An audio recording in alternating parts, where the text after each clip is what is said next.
Hello friends, this is going to be a video about the two leeches here in the Cotswolds. It's been a minute since I've published a video in my Cotswolds series. I have a collection of over 25 videos I've done about towns and villages in my favorite place on earth. In this video, I'll feature Northleach and Eastleach, a town and a village in the Cotswolds not far from immensely popular places I've shown in previous videos like Bourton-on-the-Water and Bybury. The Leeches are quiet, lovely, and historic places that you might want to visit in the midst of your exploration of some of the busier and more crowded places in the Cotswolds. If you haven't met me yet, my name is Dara, and my husband Ian and I live in Texas in the winter and Gloucestershire in the summer, and we love exploring the Cotswolds. We've been coming to the Cotswolds a long time, well over 20 years, and for the last 3 summers we've been living here. So today we're exploring a village right now called Eastleach. We have been to Northleach a year or two ago, and I filmed that. So I'm going to combine both of those villages in this video today. I came here to Eastleach not really knowing anything about this place, but so far it is charming and beautiful. Not commercial at all. I haven't seen a single shop or pub or anything. I've seen lots of beautiful homes and 2 churches. So we're about to go in the first church. This over here looks like it could be a tithe barn, but of course I'm just guessing because I don't know anything. And this looks like a very old church. So let me see if I can go in and find out how old it is. We've got some cage-like outer doors, as is often the case.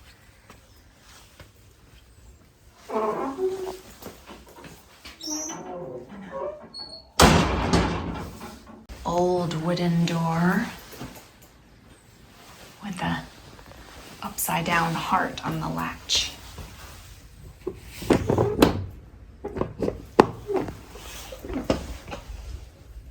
Oh, wow. Kind of Victorian tile. Looks like a very simple church. Kind of plain, but really pretty.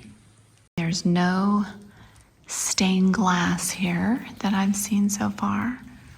Some Gothic arches. There are 2 churches here in Eastleach, and this is the first one we're stopping in. And we still haven't found out exactly how old it is, but it looks like it's been around since at least the 1300s. And it also does appear to be candlelit. I'll show you all the candle holders we've found, and no electric lights or light switches so far. I don't see any lights. We see these things hanging from the ceiling, which is where you might put a lantern. And then here next to the window is candle holder. And hanging from the ceiling are just these lantern or candle holder things. This, I think, is for holy water. Oh, no. This is a candle holder in a little nook. This very old Bible is just sitting here on the lectern for us to see and carefully peruse. I'm scared to touch it. It looks very old, beautiful. And here are the bell ringing ropes, which I will not pull because it upsets my husband. Eastleach in the 21st century is comprised of the ancient twin parishes of Eastleach Turville and Eastleach Martin at the southern end of the Cotswolds. The River Leach is spanned first by an ancient stone clapper bridge and upstream by a bridge which carries the road over the river. On the left lies the Church of St. Andrew, and on the right, the Church of St. Martin and St. Michael, which is what we are in now. Few places can boast 2 historic churches standing right next to each other, separated merely by the river and a roadway. The reason is almost certainly found in early custom, when each lord of the manor built a church for the use of himself and his retainers, obtaining the services of a priest from one of the great religious houses. The story that the 2 churches were built by 2 sisters who quarreled may be dismissed as a fairy tale. Both churches date from the early 12th century and there is reference to them in the Domesday Book. St. Michael and St. Martin Church incorporates the original 12th century nave with its Norman-style south doorway with a rounded arch. The porch and chancel were added in the 13th century, followed by the transept in the 14th century. The north transept has 3 very fine decorated windows. The quality of the window tracery and the carved heads at the foot of the arched moldings are of a high standard and rather unusual for a country church. The tower is in 2 stages, with a hipped roof and a tall weathervane finial.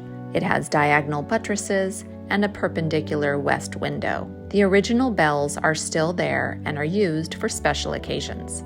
The octagonal stone font is of the Tudor period, as are the oak pews. The pulpit is Jacobean on an 18th century base, and the lectern is made up of Elizabethan table legs or bedposts. This is the remains of the medieval cross that was on the east gable of the church. It's no longer possible to maintain both churches in constant use, so Eastleach is now part of a benefice with Colne St. Aldwyn's. St. Andrew's holds regular weekly services, but as St. Martin's has no electricity, it is cared for by the Conservation Trust and only used for occasional special services, which I assume are held by candlelight. I absolutely adore beautiful old churches like this, and now I'm excited to walk this little path, cross the road and the river, and explore the other church in Eastleach. This rather overgrown path, mind you. This is the ancient Clapper Bridge. We are going to walk the trail over this Clapper Bridge to get to the second church.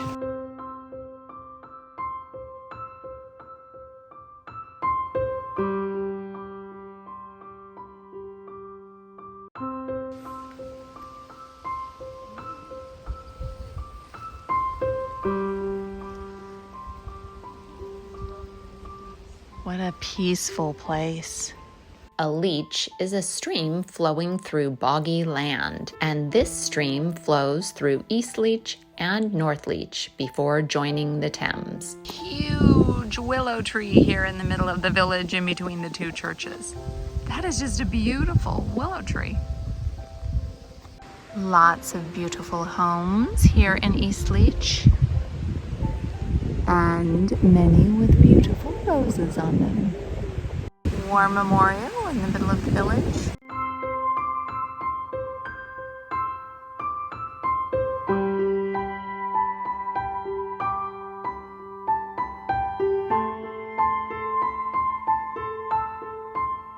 So there's one church, and you cross the bridge, walk down this road to this church.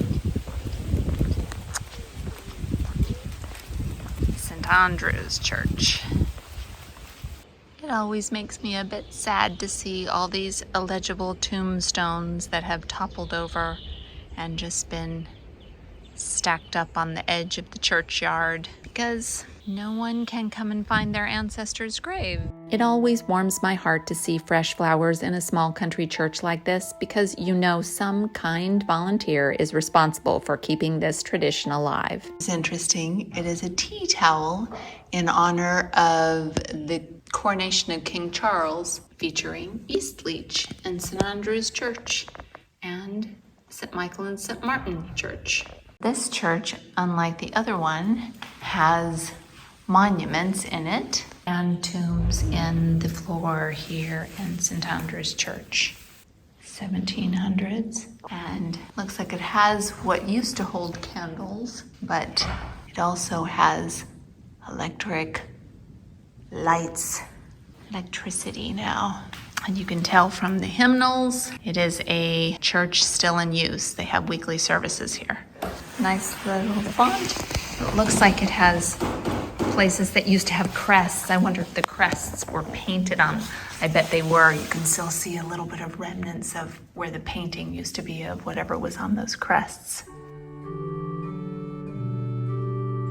Here Here's the organ. Nice organ for a small church like this, but not really any stained glass in this church either. Not super decorative, but still very beautiful. Just more simple. The south doorway is a fine example of Norman work of about 1130.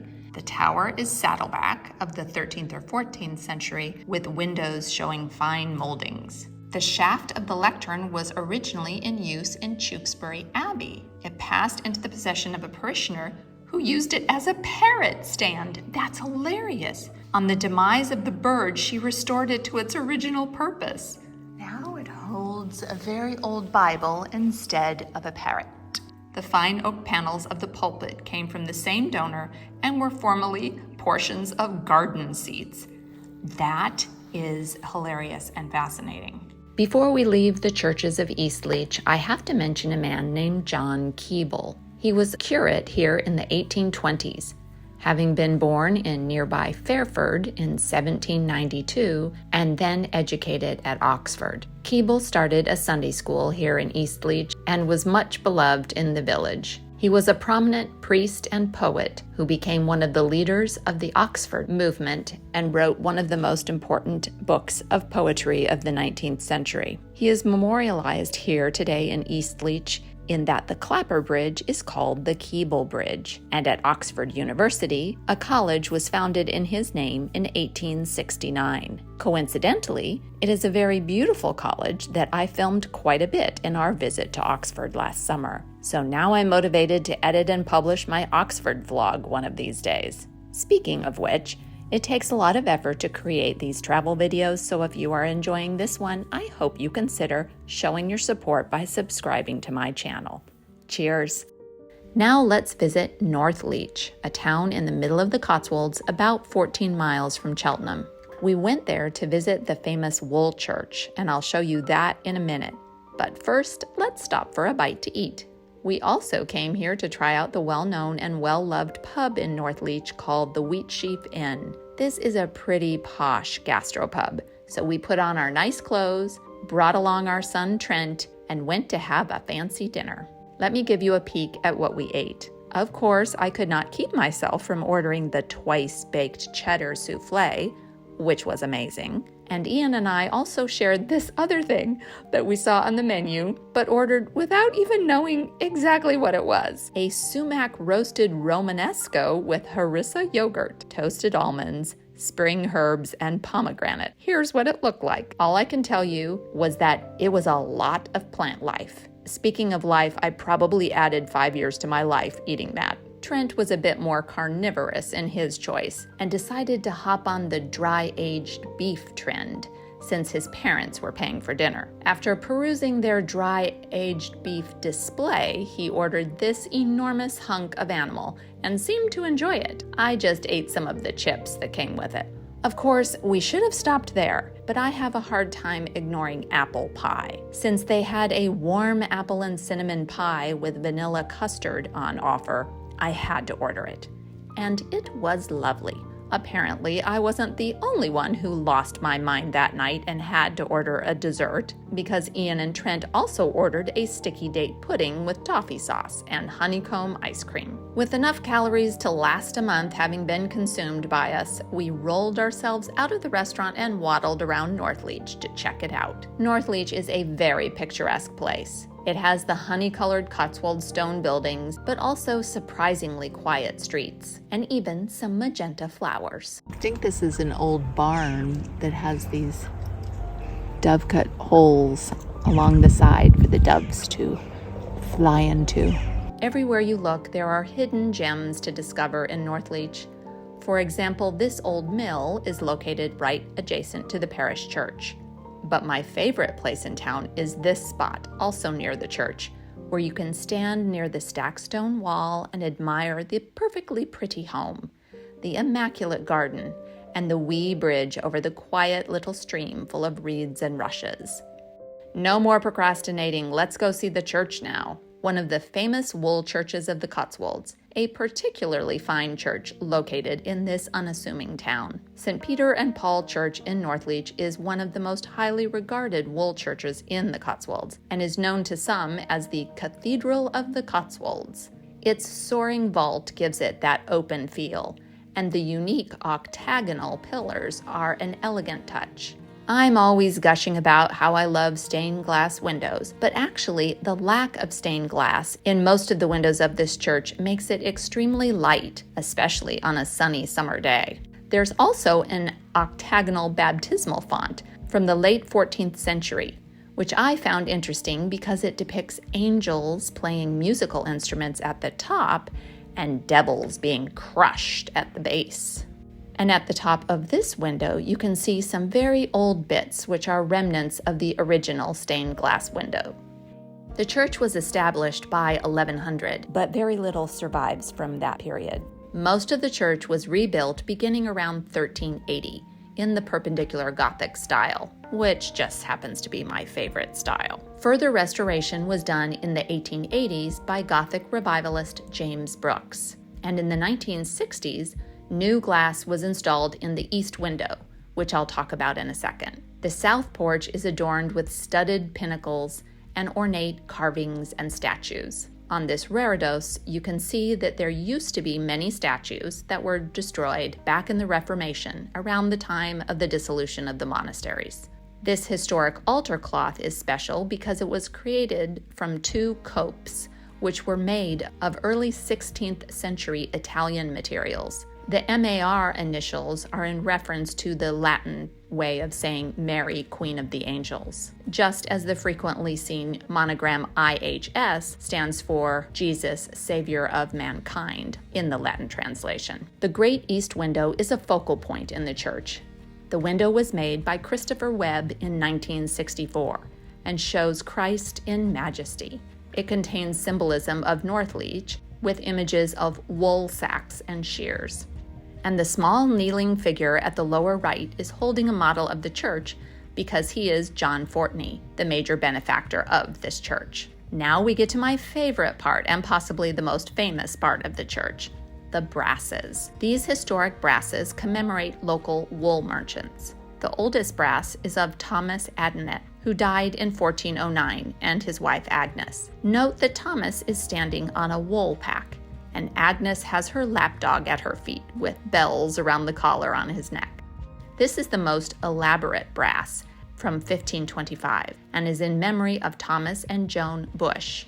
The canopies at the top show sheep under bushes, which is a reference to the fact that the couple's surname was Bush. Joan's blue wedding dress fabric was allegedly donated to the church and became repurposed as an altar cloth, or the cope, worn by this vicar from the 1500s, William Launder. This brass is a memorial to John and Joanne Taylor, who commissioned this brass in 1490 in advance of their deaths in 1509 and 1510. Way to think ahead. Interestingly, they were parents to 15 children, who are represented in all these little figures at the bottom. 8 sons and 7 daughters. This memorial shows William Midwinter and his wife. William was High Bailiff in 1493, and they are both shown standing on a wool pack and some creature, which I'm assuming is a sheep, even though I think those are some pretty crazy looking sheep. A couple of the brasses are in a wall instead of the floor, like this one memorializing William and Margaret Bicknell, who built this chapel in 1489. The nearby corbels depict Henry Tudor and Elizabeth of York. One last reminder of the fact that this is a wool church in the Cotswolds can be seen here at the table near the door. A sample of wool from a local sheep so that the city folk like me can see what actual sheep's wool feels like. Before heading back home, we had one last wander around the streets, admiring the gorgeous homes and having a mooch around some shops in Northleach. And I have to ask about this thing I found. I've heard of lemon curd, and I've seen cheese flavored with lemon, but this jar of stuff says all butter lemon cheese, and does not look like cheese at all, but rather lemon curd. What do you make of this? Have you seen this kind of thing before? I had to take a photo of this Black Cat Community Cafe for two reasons. The first is that my two grandcats are both black cats.